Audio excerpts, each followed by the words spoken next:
If you love what you're listening to here, you are going to love our 21-day magical self-care challenge. This is more than just a challenge. It is a community, and it includes our magical self-care course and 2 PDF books, the Magical Self-Care book and the Born Magic book. Both bestsellers on their release date on Amazon, and we can't wait to get them into your hands. Join us for the 21-day magical self-care challenge. And by the end of the class, you are going to have some new magical tools in your tool belt, and you are also going to feel supported, and you're going to have the steps to easily and efficiently bring self-care into your life as the foundation of your life, so you don't have to seek it out every day, because your whole life will be built on magical self-care. Check out the link to join us in the 21-day challenge, and we can't wait to see you in there. Herbs and plants and trees, they are the magic available to all of us all the time. I think that herbs are, I would say, one of the more underutilized. I think. Maybe I'm wrong. Actually, this is entirely opinion. Possibly one of the more underutilized tools in a magical practice or a spiritual practice. And I think that's because they are more, they seem more overwhelming. Like, do you want to, can you eat it? Can you drink it? What's the right thing to do? Should you not use the herbs if you have an allergy or are on a certain medication? Where things like crystals and tarot, they don't run that same risk. But plants are literally the things that are supporting our life, like on earth, right? Trees and root systems and all of these beautiful herbs and flowers and plants. And they are very easy to access energetically, even if you aren't an herbalist using plants for teas and healing modalities and whatnot. So, in today's episode of Expedition to Soul, we are continuing our witchery basics series by talking about herbs. If the word witch makes you feel full of power and excitement, if you love personal development but loathe boring love and light conversation, if a sexy combo of witchery and inner work piques your interest, you're in the right place. Welcome home, Magic Maker, and welcome to Expedition to Soul, the podcast brought to you by the Sisters Enchanted. All right. I love learning about plants.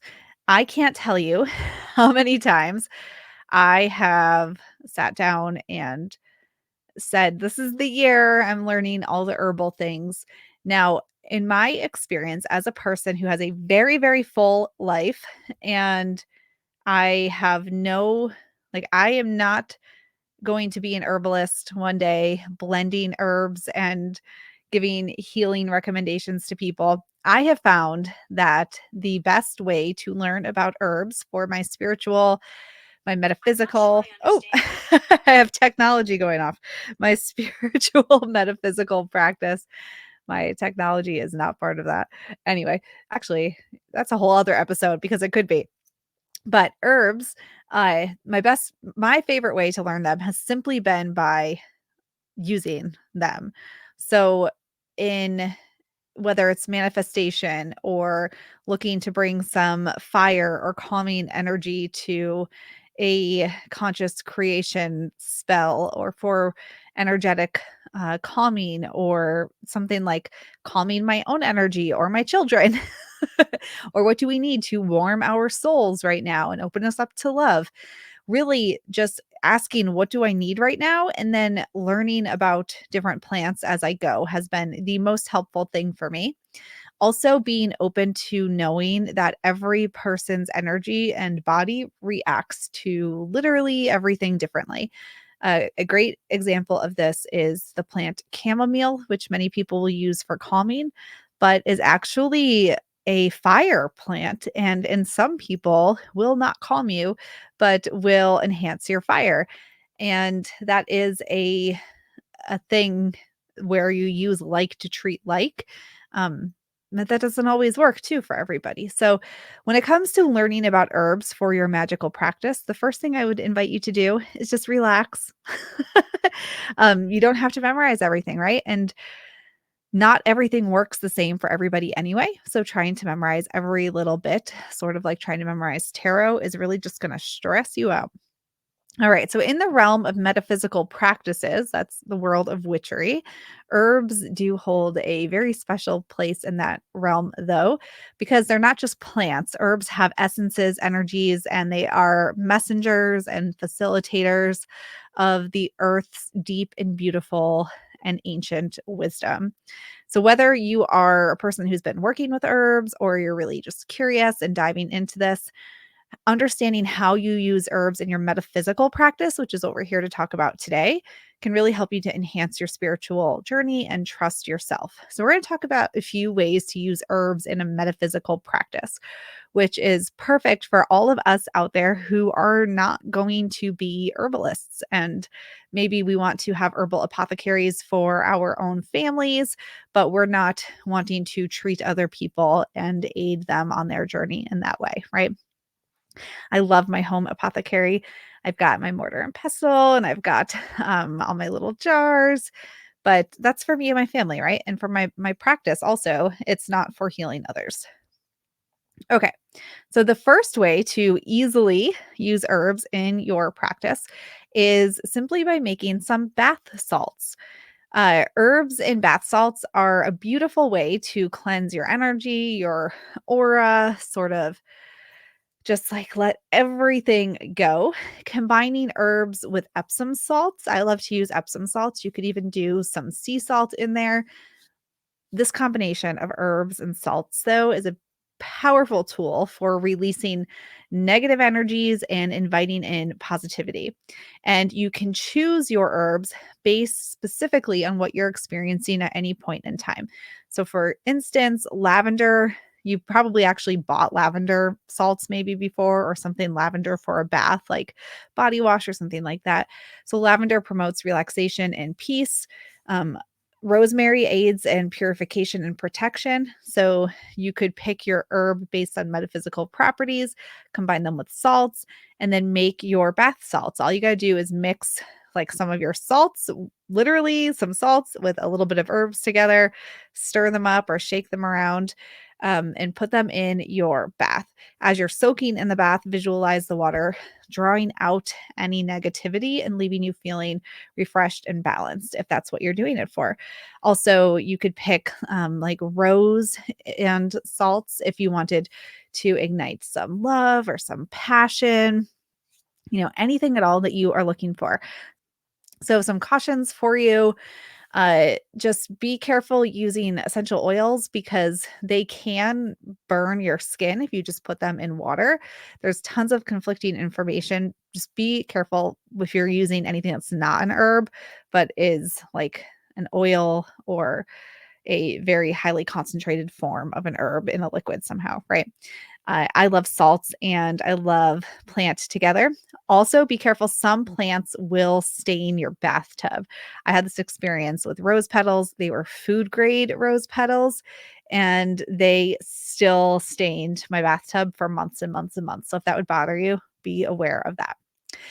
All right. Another great way to use herbs in your metaphysical practice is in little sachets. And you can use these for protection, for motivation, for intention, for manifestation practices. Basically, what you're doing is creating a little pouch and you can sew it, and even the sewing becomes part of the work that you're doing here. And you can select different herbs that align with whatever it is that you're calling into being and stuff your sachet with the herbs. You can put even some cotton filler in it or some wool and then add the herbs to that if you don't want to make the whole thing full of herbs. But for one example, for protection, you could use black tourmaline and you could use like black tourmaline and some garden sage. The garden sage is really easy to grow at home. You could also put in some like cedar in there and some black tourmaline. So you can use your crystals and your herbs there. You could do rose petals and jasmine if you wanted some love energy and you put it under your pillow or put it next to your bed at night. But keeping the little sachet on your person or like a little drawstring bag that you sew up is a beautiful way to connect with energy of herbs if you don't want to consume the herbs. Herbal essences and elixirs. So these are, I love working with uh, herb essences rather than essential oils. And the reason for that is because they have the energetic imprint of the plant without using so much of the plant matter. So they're a little more earth friendly, and we get sort of the same impact that we would get in a metaphysical practice using an oil, right? Because metaphysics, this is really about connecting with the energy of something else. And we can get that with the plant essence rather than using an oil, which uses tons of plants and isn't as earth friendly to create. So, to make an essence, all you got to do is have the herb that you want to work with. And you can put it in some water, or you could even put the plants around a vessel. And you just want to leave it in the sunlight or the moonlight. And then you're going to strain and preserve the water with a little bit of apple cider vinegar or some alcohol or anything else that you'd use as a preservation kind of technique, and then put it in a little dropper bottle. So, for example, if I wanted to work with the essence of rose, or maybe like what's the essence of sunflower, perhaps for abundance in the harvest season. You could take like a couple sunflower petals, or even just take a dish of water and put it in next to a sunflower or sunflower patch or some sunflower seeds. And you're essentially charging up the water, putting the essence of the plant in the water. And then you are filtering it out if you put the petals right in the water, right? And then adding the apple cider vinegar or the alcohol to it so that it doesn't get moldy and musty over time. And then you just use some drops of the essence, the plant essence, and you can put it on your body. You could put it um, in like a beverage. You could put it on a surface or put it in lotions, whatever you want to do. But then that essence that you've created is carrying the unique vibration of the plant so that you can bring it into your metaphysical practice. So, mint for invigorating, chamomile, as we talked about in the beginning, for that calming, all different kinds of plant essences that you can work with. So, bath salts, sachets, essences, all super easy for anybody to do, no matter what your experience level is. Tea leaf reading is a great way to work with herbs.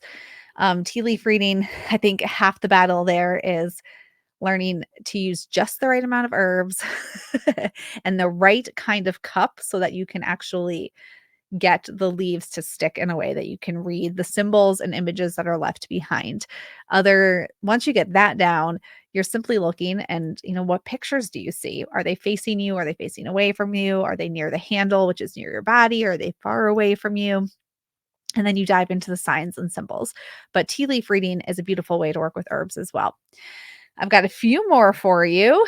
You can use herbs to dress candles for rituals, which I love to do. One of my favorite ways to use herbs. It makes me feel so like this big, powerful witch in the woods when I do this. And really, what you're doing is taking little bits of plant or herbs and affixing them to a candle somehow.